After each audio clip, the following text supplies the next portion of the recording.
Amin. Tepuk tangan buat Tuhan Yesus, saudara. Haleluya. Silakan duduk, Bapak Ibu. Shalom.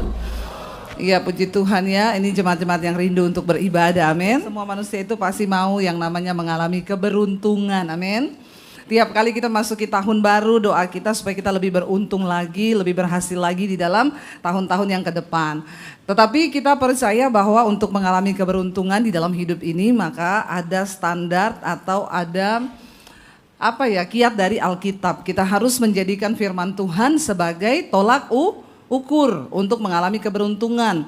Ya, setan bisa nggak kasih keberuntungan? Bisa saudara setan kasih keberuntungan? Bisa. Pengalaman ya? Kok jawabnya langsung bisa semuanya ya? Pergi ke Gunung Kawi bisa kaya? Tolong bersaksi Pak, maju ke sini ya. Ceritakan pengalaman Bapak. Kayaknya sudah tahu sekali. Tetapi kalau Tuhan itu berkata bahwa rancangan Tuhan bagi kita itu adalah keberhasilan dan keberuntungan. Bukan hanya berhasil tapi beruntung ya. Dan hari ini kita sama-sama pengen belajar siapa yang mau berhasil dan beruntung. Semua ini ya, yang gak mau pulang saja ya. Tapi ini semuanya mau. Kita mau lihat dari firman Tuhan saudara. Apa yang Alkitab katakan supaya hidup kita itu berhasil dan beruntung. Baca bersama Yosua pasal yang pertama ayat yang ke-7 dan ayat yang ke-8. Yuk kita lihat. Yosua 1 ayat 7 dan ayat yang ke-8. Kita baca bersama. Ya, firman Tuhan berkata 1, 2, 3. Hanya kuatkan dan teguhkanlah hatimu dengan sungguh-sungguh, bertindaklah hati-hati sesuai dengan seluruh hukum yang telah diperintahkan kepadamu oleh hambaku Musa. Janganlah menyimpang ke kanan atau ke kiri, supaya engkau beruntung kemanapun engkau pergi. 8. Janganlah engkau lupa memperkatakan kitab Taurat ini, tetapi renungkanlah itu siang dan malam, supaya engkau bertindak hati-hati sesuai dengan segala yang tertulis di dalamnya, sebab perjalananmu, amin saudara, ya. Ketika Musa mati, ya, Musa selesai dari semua tugasnya, maka harus ada pengganti. Lalu diangkatlah Yosua. Yosua ini masih muda saudara, tapi dia harus membawa beban, melakukan tugas yang dilakukan oleh Musa untuk membawa bangsa Israel masuk ke tanah perjanjian, untuk mengalami hidup yang lebih baik, keluar dari perbudakan di Mesir agar mereka mengalami hidup yang penuh dengan berkat-berkat Tuhan. Ketika Musa mati, Yosua harus menggantikan Musa. Menurut saudara kira-kira susah atau susah? Ya, menggantikan Musa, membawa bangsa ini keluar dari Mesir ke tanah perjanjian. Seperti yang sudah saya katakan lalu saudara, Tuhan itu punya rencana atas hidup kita yang harus kita tuju, yang namanya itu tanah perjanjian. Ya, sampai detik ini kita masih punya itu dan kita harus menuju ke sana.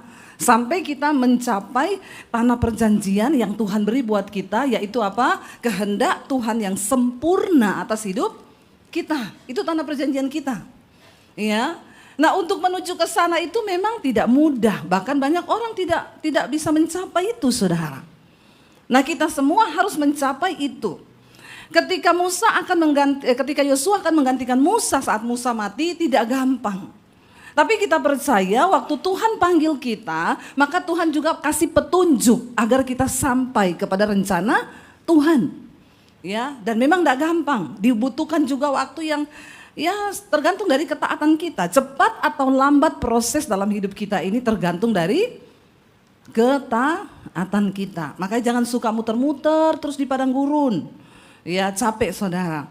Lalu Tuhan itu memberi satu petunjuk kepada Yosua, saudara. Kalau kita lihat di sana Tuhan itu panggil Yosua. Ya, dan dia berkata, hambaku Musa sudah mati dan sekarang kamu yang harus menggantikan dia untuk membawa bangsa ini keluar dari tanah perbudakan menuju tanah perjanjian, yaitu ke tanah Kanaan. Lalu ya pasti berkecamuklah dalam hati Yosua, aduh ya, membawa bangsa ini yang tegar tengkuk, yang keras kepala. Musa aja orang yang super. Di Alkitab dicatat orang yang paling lemah lembut itu Musa. Mungkin dia dari Solo. Ya, mirip-mirip suami saya. Musa itu paling tercatat, kenapa Tuhan pilih Musa? Karena dia lemah lembut. Musa itu enggak bisa marah, saudara. Ya, suami saya juga begitu, kalau mau marah, aku boleh marah enggak? Saya bilang kalau mau marah, marah aja, enggak usah permisi. Ya masa mau marah permisi, mau marah dulu gitu. Ya itu orang Solo itu, saudara. Orang Surabaya juga begitu? Insya Allah. Ya. Jadi Musa itu dipilih Tuhan karena dia sangat lemah lembut. Ya, dan sekali saja Musa marah, waktu dia pukul itu gunung batu, ya. Tuhan itu ngomong, "Ndak usah kau pukul, arahkan tongkatmu sentuh ke gunung batu itu." Tapi karena Musa emosi dengan bangsa yang keras kepala batu ini, dia nggak mukul itu orang, saudara. Kalau Musa orang Sulawesi, tongkat itu dia pukul di kepalanya bangsa Israel pasti. Tapi karena Musa orang Solo, dia taruh di gunung itu, dia pukul gunung, saudara. Air tetap keluar. Tapi karena dia emosi hari itu, Tuhan bilang kamu ndak bisa masuk tanah perjanjian, saudara. Jadi Musa cuma sampai kalau saudara pergi ke Jordania, tuh kita ada di Gunung Nebo, itu Gunung Musa. Dia cuma sampai di situ, di bawah itu sudah tanah perjanjian bisa dilihat mata. Tapi ndak boleh karena dia emosi, ya. Nah, Yosua ini melihat semua kejadian itu, lalu dia ini mau menggantikan Musa, membawa bangsa ini keluar. Ya, pasti berkecamuk di pikirannya, tapi Tuhan itu bilang begini. Hanya Tuhan bilang apa? Kuatkan dan teguhkanlah hatimu, dengan sungguh-sungguh bertindaklah hati-hati sesuai seluruh hukum yang telah diperintahkan kepadamu oleh hambaku Musa. Jangan menyimpang ke kanan atau ke kiri, supaya perjalananmu apa? Beruntung, ya, kemanapun engkau pergi. Rezeki itu tidak pernah tertukar. Amin. Nggak pernah bingung datangnya. Makanya ada yang WA saya, "Bu, saya tuh emosi. Saya kan buka toko. Sama tetangga saya disaingi, dia buka toko yang sama di sebelah saya, Bu. Jadi itu saya marah tiap hari." Saya bilang, "Bu, orang boleh niru tokomu, orang boleh niru usahamu, tapi berkat tidak bisa ditiru," katakan. Tepuk tangan buat Tuhan Yesus. Karena berkat itu tahu ke siapa dia akan pergi, dan malaikat tuh nggak pernah salah alamat. Amin. Ya, makanya hidup sesuai firman Tuhan. Alkitab bilang kalau orang hidup rukun bersama, kesanalah berkat Tuhan itu diperintahkan. Makanya jangan banyak berantem suami istri, amin. Kalau banyak berantem tidak ada berkat. Coba lihat-lihatan yang suami istri. Tolong suami istri lihat-lihatan. Cepat sekarang perintah ini, perintah. Jangan lihat istri orang, lihat istrimu sendiri.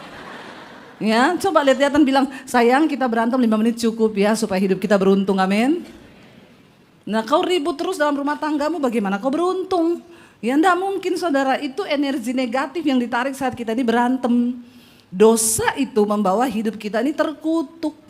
Makanya Alkitab ini Tuhan bilang kepada Yosua, "Teguhkan dan kuatkan hatimu." Untuk apa? Aku mau menjadi pelaku firman. Aku tidak mau menyimpang ke kanan atau ke kiri. Kalau Tuhan bilang jangan marah-marah, ya jangan marah-marah.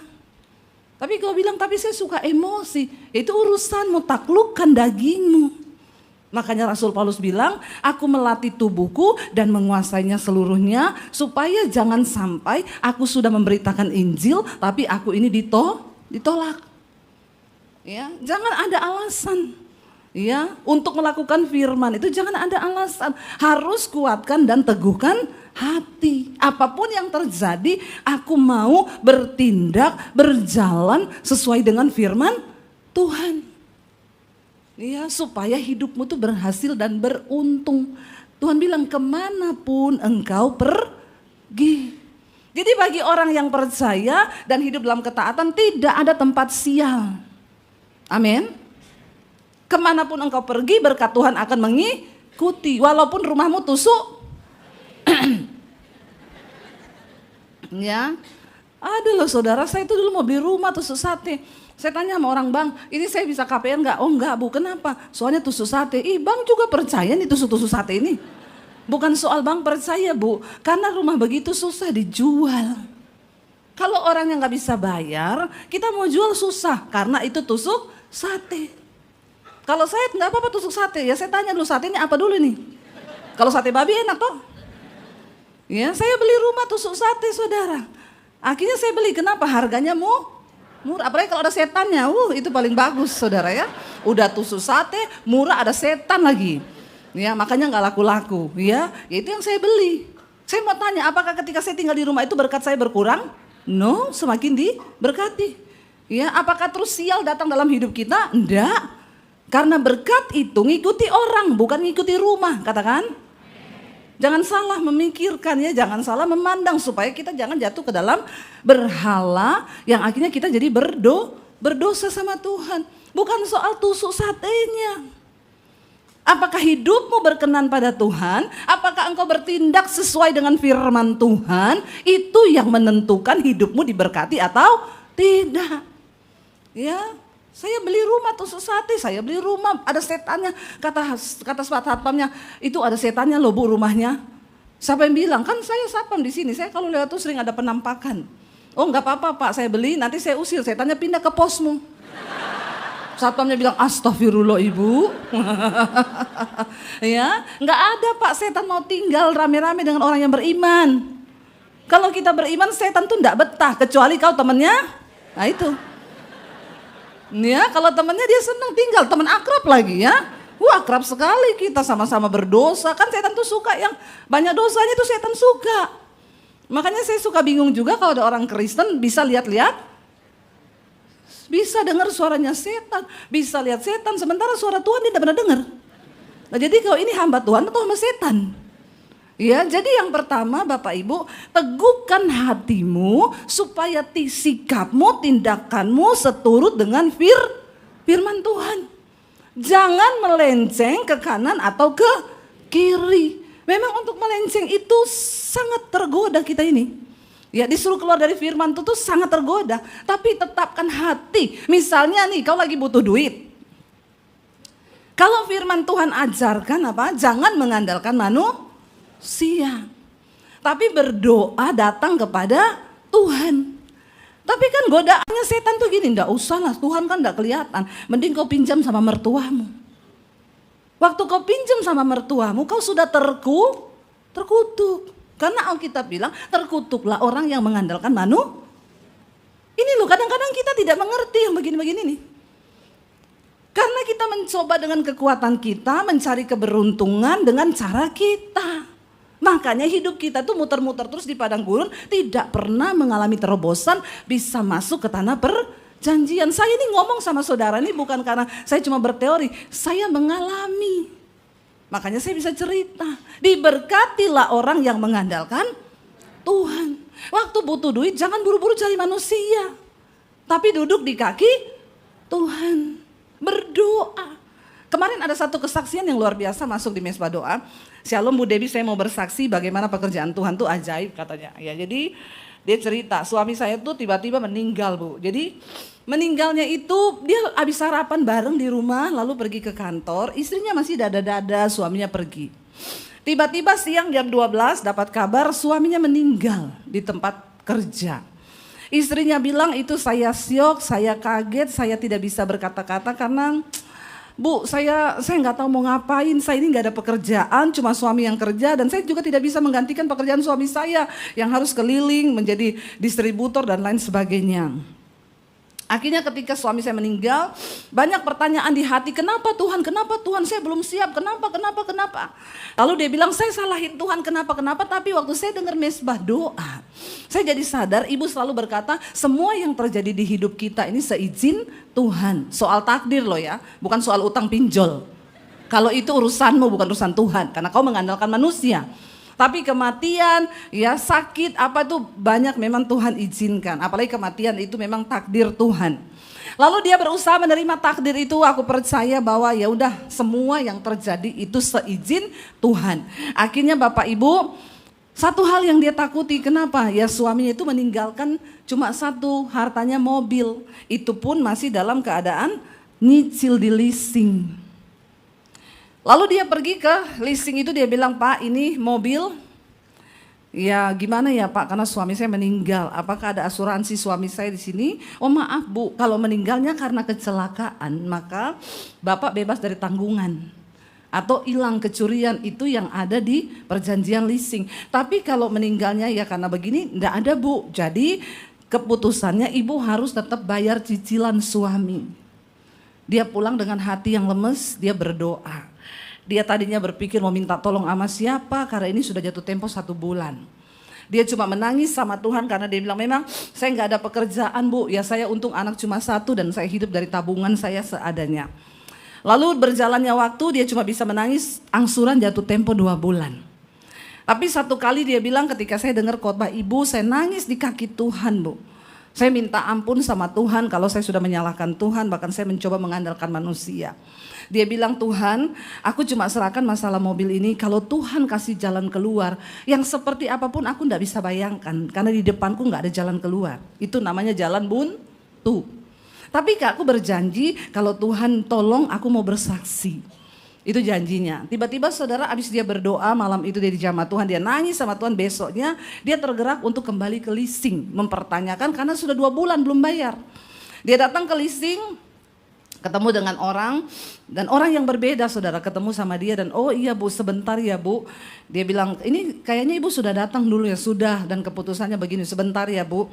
Tiba-tiba dia dipanggil dan orang itu bilang begini, oh oke Bu, ini ya sudah saya pelajari, ternyata ya ini bisa, ibu nggak usah bayar lagi dan udah mobil itu dianggap lunas karena suami ibu udah meninggal, dan ini Bu ya buat suami ibu sudah meninggal, ibu dapat pesangon. Dia bilang gini, tepuk tangan dong buat Tuhan. Saudara ya, kadang-kadang Tuhan tuh aneh-aneh ya. Kita bahkan gak bisa mikir jalannya Tuhan. Dia bilang, Bu saya sudah pernah pergi. Kemarin itu dia bilang saya datang ke leasing itu dengan niat apa? Mau balikin itu mobil. Karena sudah 2 bulan menunggak, tidak ada jalan. Waktu saya mau balikin mobil, tiba-tiba Tuhan berperkara. Malah dapat pesangon dan itu uang bisa dipakai untuk usaha kecil-kecilan yang menopang keluarganya. Tuhan ajaib gak saudara? Ya itu yang dimaksud dengan orang-orang yang mencari Tuhan, mengandalkan Tuhan. Saya juga kemarin, saya kemarin baru landing dari Riau, begitu turun langsung datang ke ucapan syukur, ibadah ucapan syukur. Ada orang buka satu usaha. Dia bilang kenapa saya undang Ibu Debbie? Karena orang ini saudara pernah telepon saya jam 1 malam. Bu tolong doakan Bu. Bagaimana ini saya sudah nggak tahu. Tiba-tiba partner bisnis saya memutuskan hubungan kerja sepihak. Dan saya ini disuruh kembalikan kongsiannya. Kalau sampai besok saya tidak kembalikan Bu, itu jumlahnya miliar saudara. Kalau sampai besok saya tidak balikan Bu, maka saya akan dilaporkan ke polisi. Terus saya bilang kapan Bu batas terakhirnya? Besok jam 10. Saya bilang ibu nggak ada waktu yang lebih singkat lagi telepon ke saya begitu. Maksudnya ya saya coba deh Bu, saya coba sama teman-teman saya tawari ke teman-teman saya, dia kirim company profile perusahaannya, saya kirimi beberapa teman, semuanya menolak. Maaf ya Bu Debbie, saya bukan apa-apa, saya takut join-joinan yang begitu itu. Bapak cuma kembalikan aja nih uang kongsian temennya, nanti Bapak ikut kerja sama. Oh enggak, saya enggak bisa. Dia bilang, Bu Debbie ada uang enggak? Ya saya sih ada ya, tapi kalau saya kasih ke ibu terus anak-anak sekolah Alkitab saya makan apa? Terus saya pelayanan itu buat apa? Enggak bisa Bu, saya enggak bisa campur-campur pelayanan dengan bisnis-bisnis begitu.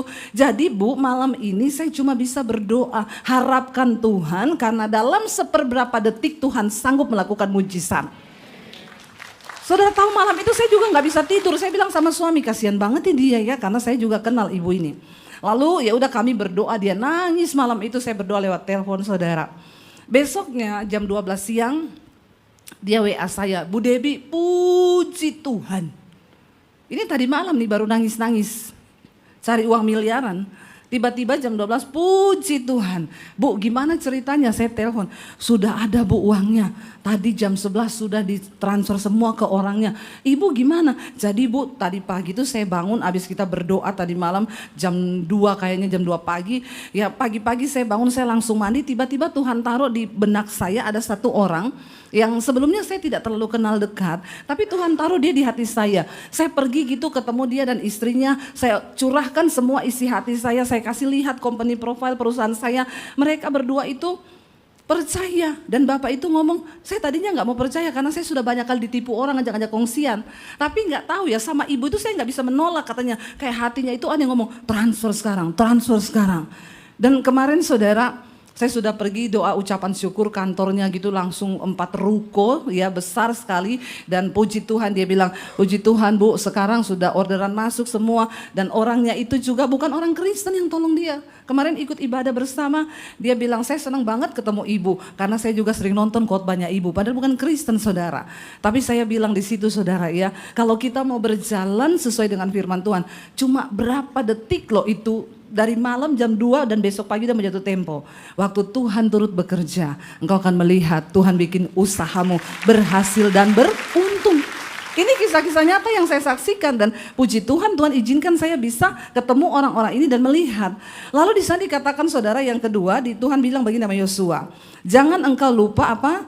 Memperkatakan kitab Taurat ini dikatakan, janganlah engkau lupa memperkatakan, tetapi renungkanlah itu siang dan malam ya supaya engkau bertindak hati-hati dengan segala yang tertulis di dalamnya.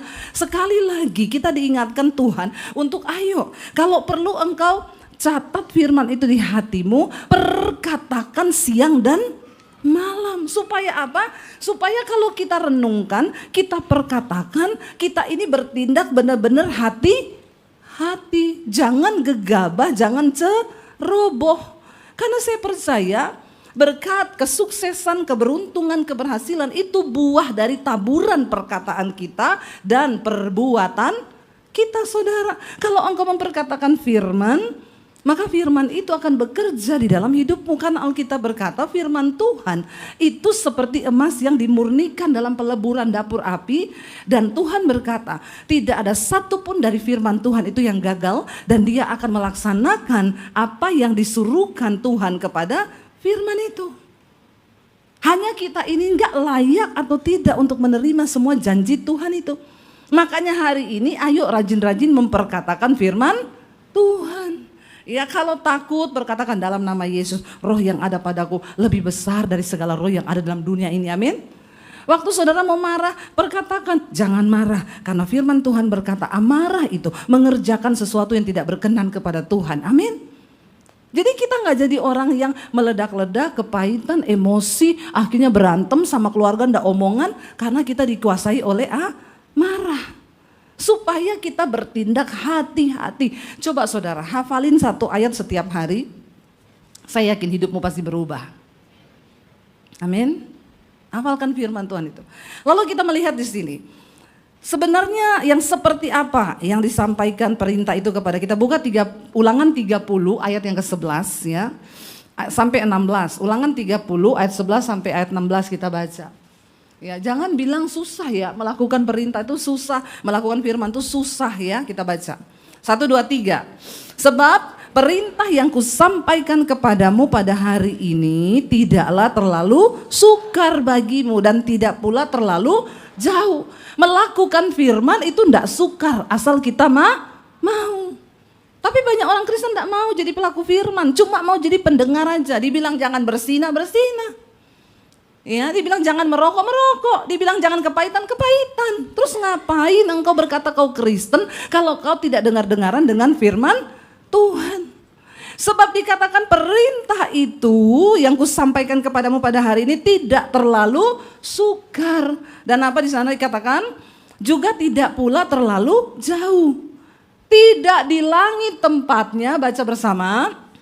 Ya, tidak di langit tempatnya sehingga engkau berkata siapakah yang akan naik ke langit untuk mengambilnya bagi kita dan memperdengarkannya kepada kita supaya kita melakukannya. Firman itu bukan di langit saudara. Firman itu hari ini ada bersama-sama dengan kita, yaitu Alkitab yang menjadi firman Tuhan.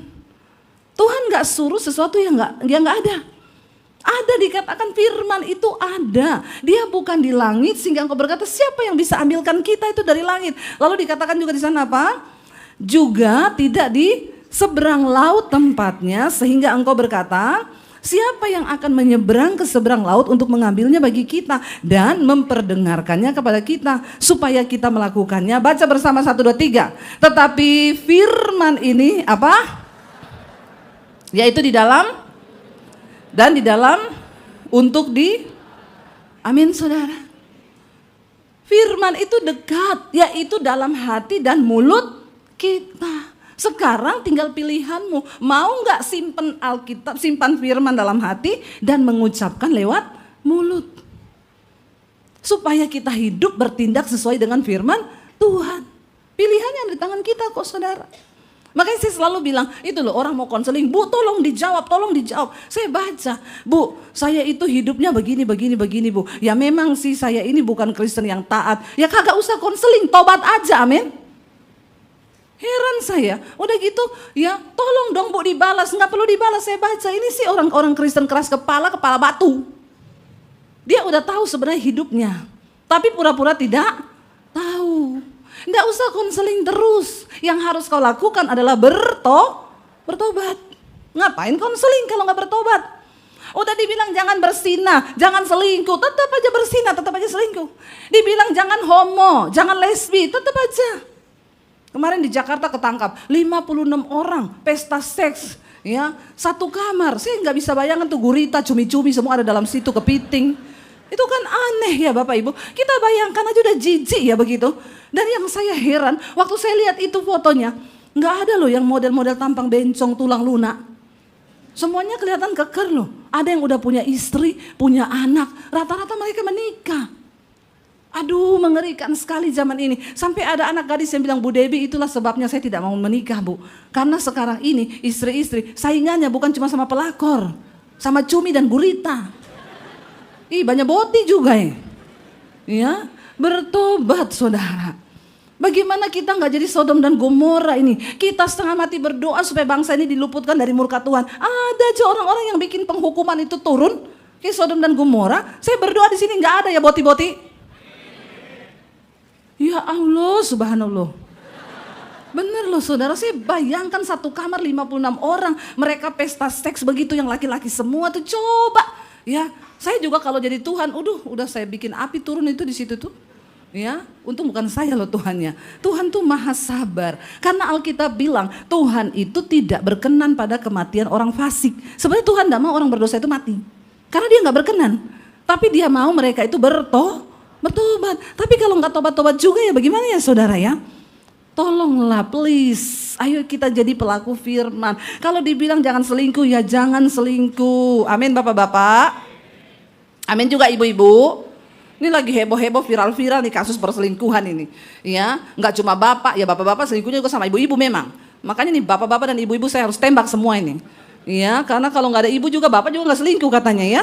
Jadi ini aneh saudara. Ayolah kita ini mengejar perkenanan Tuhan. Dosa itu yang bikin hidup ini jadi sial. Bahkan dosa itu juga membawa noda bagi bangsa saudara. Kita nih perlu sungguh-sungguh berdoa buat bangsa kita, buat para pejabat kita supaya nggak hidup dalam dosa. Ya ini saudara, aduh, ya lihat begitu. Saya tadi pagi lagi dengar kasus hamba Tuhan besar bercerai karena istrinya lesbi. Ya, aduh, saya lihat, aduh Tuhan ya kenapa nih dunia jadi begini. Setan itu berusaha menggiring kita ini untuk melakukan dosa.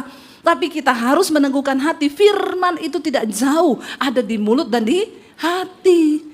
Dengar baik-baik ya, kalau ada yang homo di sini, yang boti, yang lesbi, yang selingkuh, bertobat. Amin.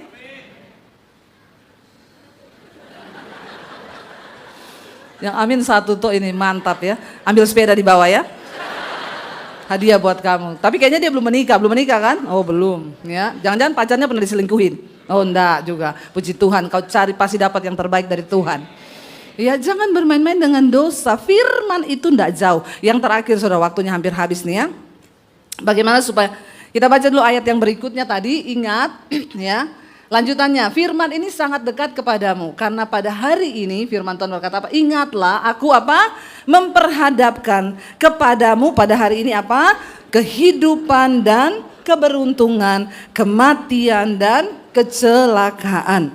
Karena pada hari ini aku memerintahkan kepadamu untuk apa? Ini perintah itu, ini perintah itu.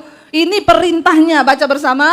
Karena pada hari ini aku perintahkan kepadamu untuk apa? Mengasihi Tuhan Allahmu dengan hidup menurut jalan yang ditunjukkannya dan berpegang pada perintah dan ketetapan dan peraturannya. Supaya apa?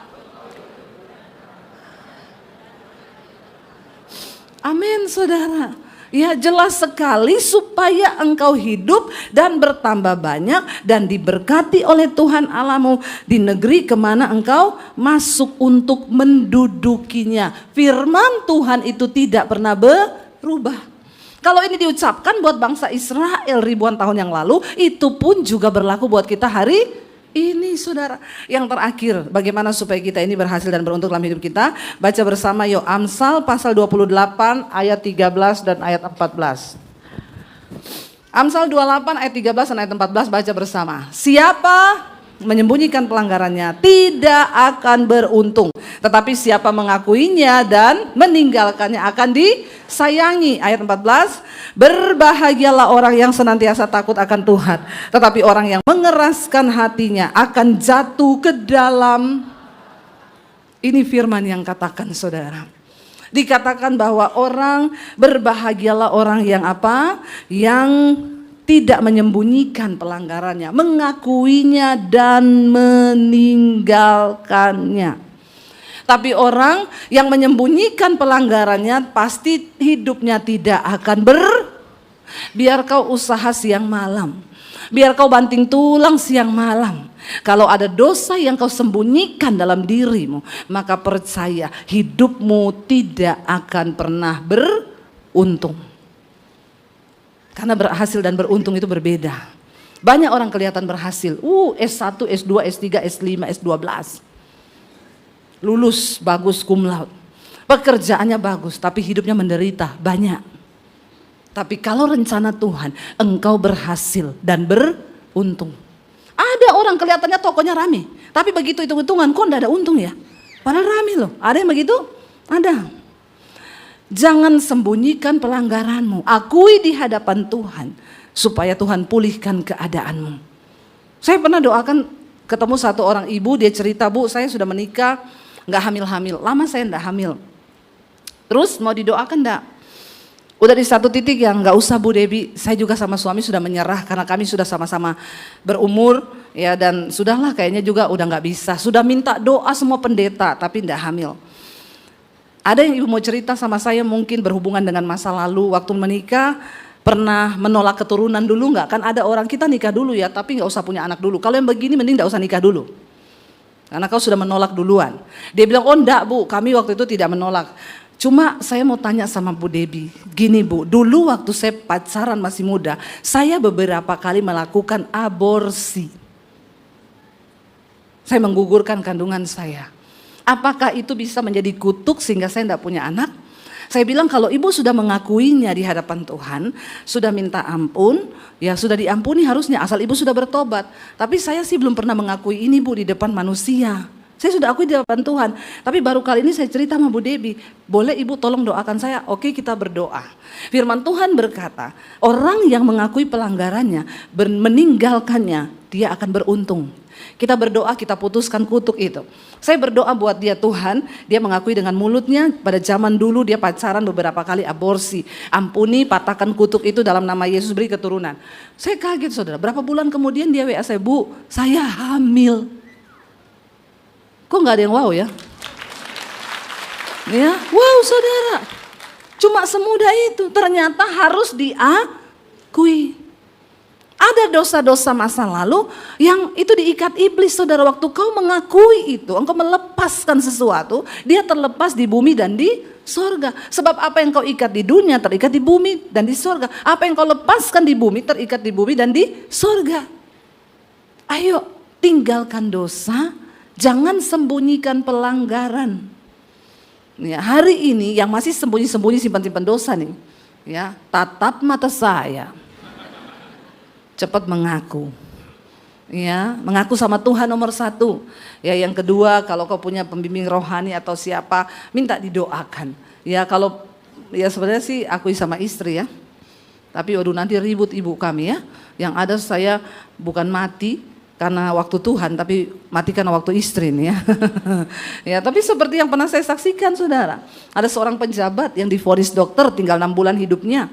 Lalu dia ketakutan mau mati. Lalu dia berdoa, Tuhan aku mau bertobat, kasih aku kesempatan hidup, aku mau bertobat. Aku harus mulai dari mana karena dosaku itu banyak.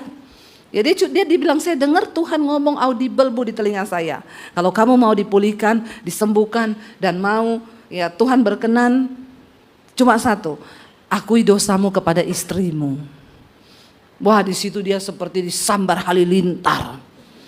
Karena simpenannya banyak, dosanya banyak.